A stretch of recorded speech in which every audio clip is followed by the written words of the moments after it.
that girl. Sunbeams, drag queens, L-word is that girl, the girl of all I dream. She's everything that every girl should be.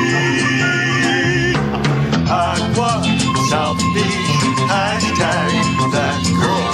Pride-filled tea dance, Wilton is that girl. Latina, but she's universal too. If you find a girl to love, only one girl to love, then she'll be that girl too. That girl.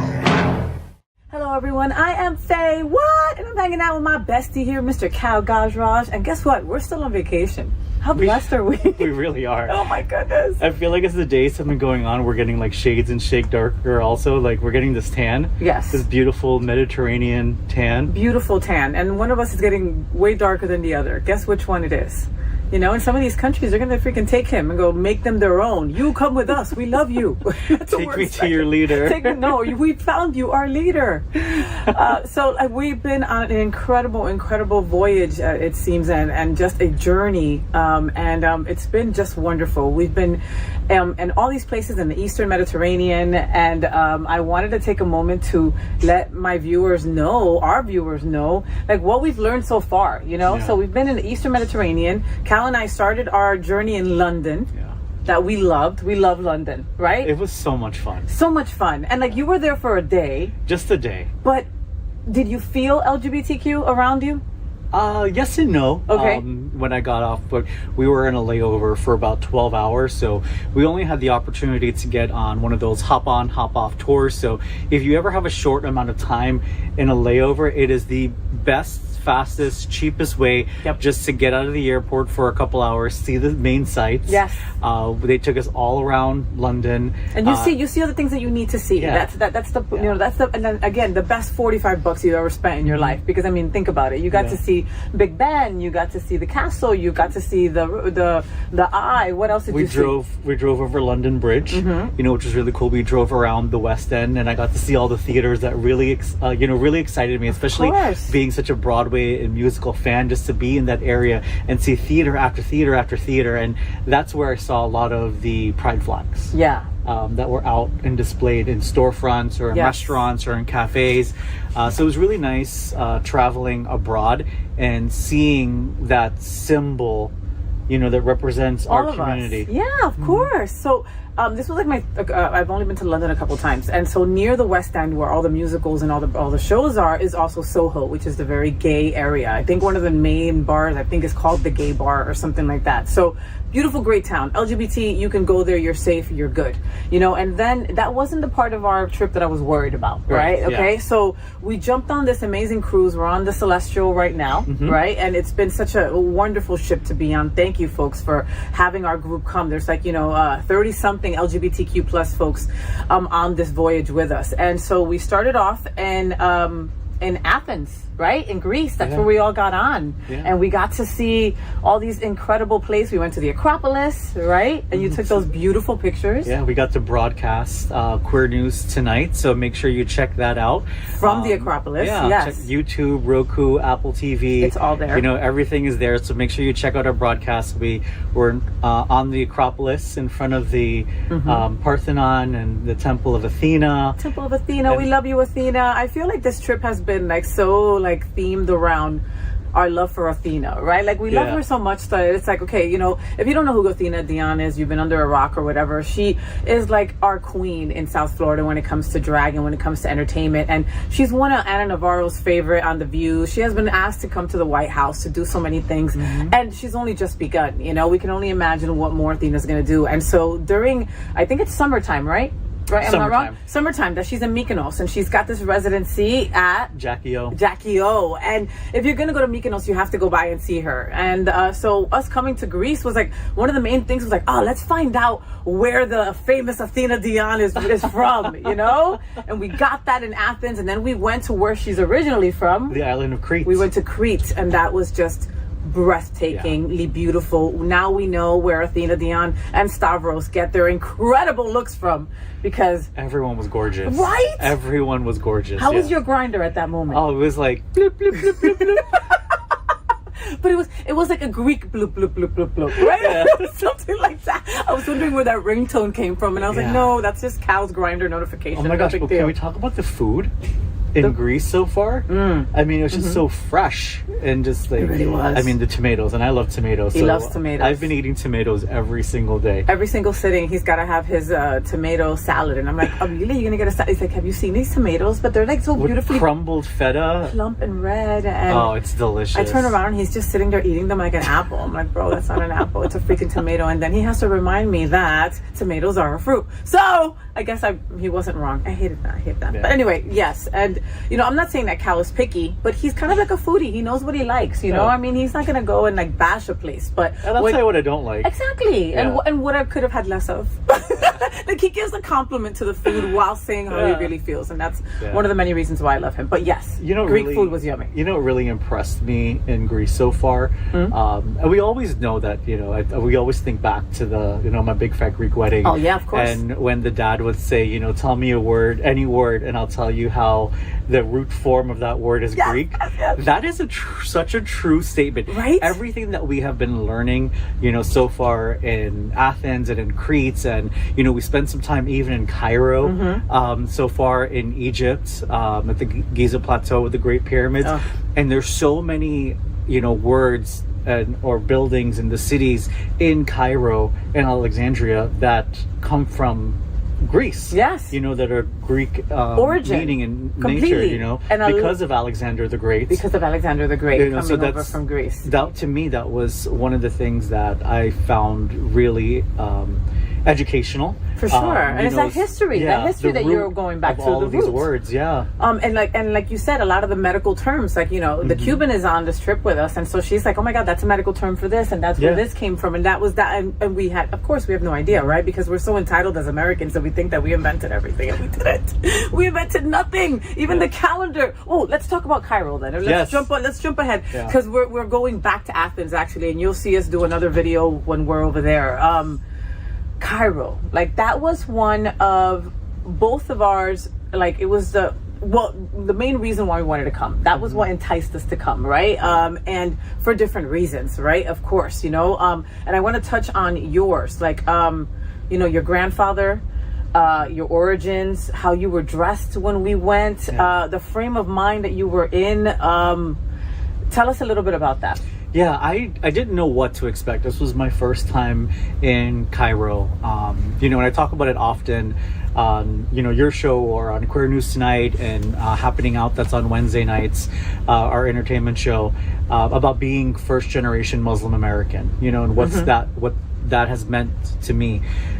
So being in Egypt, in, a predominantly Islamic states, was pretty eye-opening to me, just to be able to see street signs that are in Arabic and buildings that have, Arabic on it, and other people that have names and people who look like me, just like, and people who say your name, and people who say your name differently. Sorry, not differently, correctly. Yeah, so, it's true. It's the same thing, so, Cal is short for Khalid. Or Khaled, and like the famous signature song from DJ Khaled. Some people say Khaled, some people say Khalid, and I've grown up with that all of my life. And I just go by Cal for short. But my full name is Khaled in Arabic, which means eternal. Beautiful.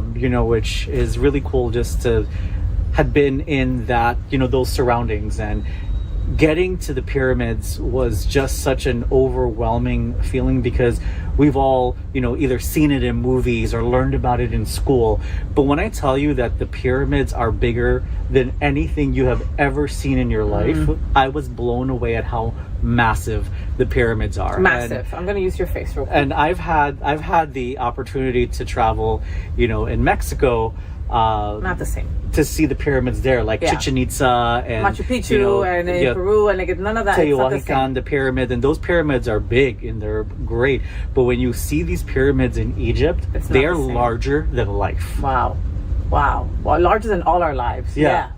And breathtaking. And and there's sand everywhere, and sand is hitting you on the face, and you don't seem to mind it. Like, it's just, there's an energy there that I really can't really explain. I mean, that Giza Plateau and everything that it has on it, the Sphinx, all of that. So let's talk about you had a hat on. You had a traditional. So I had a traditional, like, Islamic hat on. My great grandfather on my mother's side is Egyptian, and so my grandfather was born in Guyana in South America, and so was my mom, and I'm first generation American. So it was just really like heartwarming just to be back in the country where my great grandfather was from, and not only that, but I mean, to be in an area that is 6,000 years old. Yeah, like, you can't even put that into perspective. It's like BC folks. You know what I mean? Like, everything seems to be gauged by Christ, and if you just think about that, it's mind blowing. And this is before Christ. Exactly. And so, and like what you were telling me about how there's thoughts that those are just the top of what things there's were. All these conspiracies, right? Because things are always being discovered, and there's a lot of talk about the pyramids and how they are the tops of of these obliques. Crazy. Like, how you have, like, so if you think about the Washington Monument in DC, you know how it's a big oblique and it has, like, the pyramid on top. So there are theories that they could possibly, there's more to the body of the pyramids, because the more deeper they discover inside of these tombs and the pyramids, it goes deep down into the ground. Wow. So who knows what's under there? Who knows? Yeah, and when they'll be able to find it. Did you feel safe? I did. 100%. 100%. I had no concerns. Okay. I mean, we did have an armed guard. We did have an armed guard. So that, and that's something that was told to us recently, like right before. I'm glad that I was told that I didn't know that before.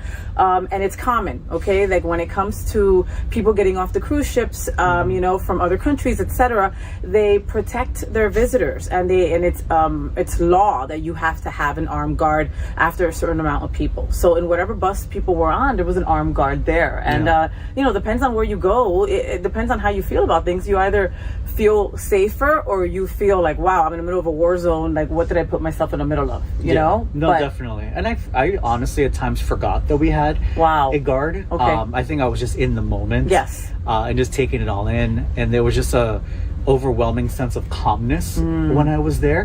Being in the Sahara Desert, like, it's just quiet. I love that. And I wish that you could see it through my eyes, folks, because watching Khaled during that time was quite extraordinary, because he was walking, like, for the most part, there's like 4 of us that are hanging out, right? It's a good friend of ours, Alejandro, and it's Cal, myself, and my wife. And then we all separate and then come back together and blah, blah, blah. But in Cairo, I really felt that, like, it looked like Cal was on his own, right? But then when you would look over and look at him, he was just, like, not mesmerized. He was taken aback by things. And it just seemed like you were there with spirits. Like, you were there, you were not alone. You were accompanied, but not by us, right? Yeah. And you were, like, on your own journey. And, like, you probably could have stayed there for days and days, and that for sure. Yeah. I definitely felt like if we had a couple days in Cairo, I would have loved it. And I definitely felt maybe that's what that overwhelming calmness was. Maybe my ancestors were there with me. Who knows? But it was such a great experience. And anyone who ever has the opportunity to travel to Cairo, I highly recommend it. Please do so, yes. And they're really big, our crew, everybody was just, please cover your shoulders, please make sure that your dresses are below the knees, boys, please don't wear shorts, blah, blah. They were very, very cautious with us, to a point where they kind of instilled a little bit of fear, and I'm not gonna lie, right? And because of that, that's why I was all over the place in the morning, where I didn't know what to put on, where to go, what to do. It's the unknown. It's the unknown. And they were much more welcoming than I expected, right? But also, at the end of the day, you're going to be respectful to someone else's culture that is not your own. Right. And I think that even if I went out there and saw people in bathing suits, I still would have done what I did, because it's not my culture, and I am here as a visitor, and I appreciate that. And I think that's what also was exciting about it, because, even the way that I was dressed yesterday, of course, I did it for myself, but I also did it for... Which you're going to see a picture right now. See? Bloop. there you see it. You know, I did it for the culture. You know, I did it for my ancestors. Yes, I did it because the hat I was wearing is, you know, the hat that my grandfather gave me, and I felt like it was something that, you know, they even offered to buy it for me. Just about to ask you about that. Different guys that came up that were selling merchandise, you know, at the pyramids, and they're like, "Oh, nice hat! Like, you want to? Can we trade? Can I get it?" Steal his hat. They want my hat. No. I'm like, "No, it was my gift from my grandfather." He's so cute. He loves his grandfather, so of course he's like, "No, it's from my grandfather." I'm like, "How much? What do you want? What do you want for it?" Anyway, so you know, Cairo, I think, will be moments and memories that Cal and I will never forget. We got to ride a camel, and that was an experience in itself, and it was wonderful. And if you follow our social media, you saw that we blasted our pictures all throughout that. That was definitely an experience.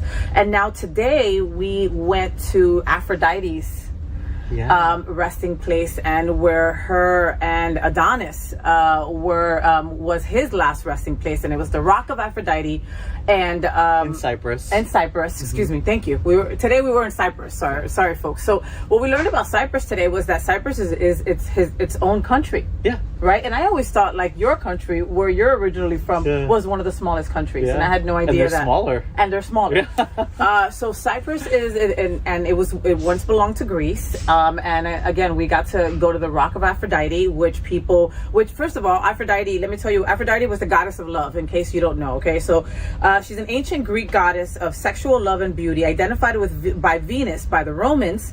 She was known primarily as a goddess of love and fertility, and occasionally presided over marriage. So she would marry people oftentimes, and it is thought that she had a love for both sexes. You know, she was very bisexual, and that's what it seems by history, not a story that was made up. I think the kids say that's fluid now. Oh, sorry. The kids say she's fluid. Yeah, she was fluid with everything. And she had a wonderful godling that surrounded her always, that was a godling of love named Eros, that I prefer to say that it was her gay boy that she always wanted to have near her. Aw. I'm just saying. I like that interpretation though. That's like me. Exactly. I love that. I love that. Thank you. And it's like, and that's how they presented it to me. And I was just like, I think that's what it was, that she had her own, you know, special friend that had to be around her all the time. And, you know, like I posted today, Cal, like this trip is incredible, but it's even more incredible that I get to share it with you. Same. You know, like these memories are just like, they're gonna last a lifetime. They're gonna last a lifetime, but they're also undeniably unfucking believable. Yeah. Yes, I used the F-U-C-K. I forgot how to spell while I was over here. Because it comes from a Greek word. It probably means like fucketus or something. Fecocious. That just means darn, you know? We're gonna have to look that up for the next segment. We should look it up, okay? For the next segment, we'll look it up, and we'll get back to you folks, and we'll tell you what else we have learned. Onward, we are looking forward to going to Kusadasi.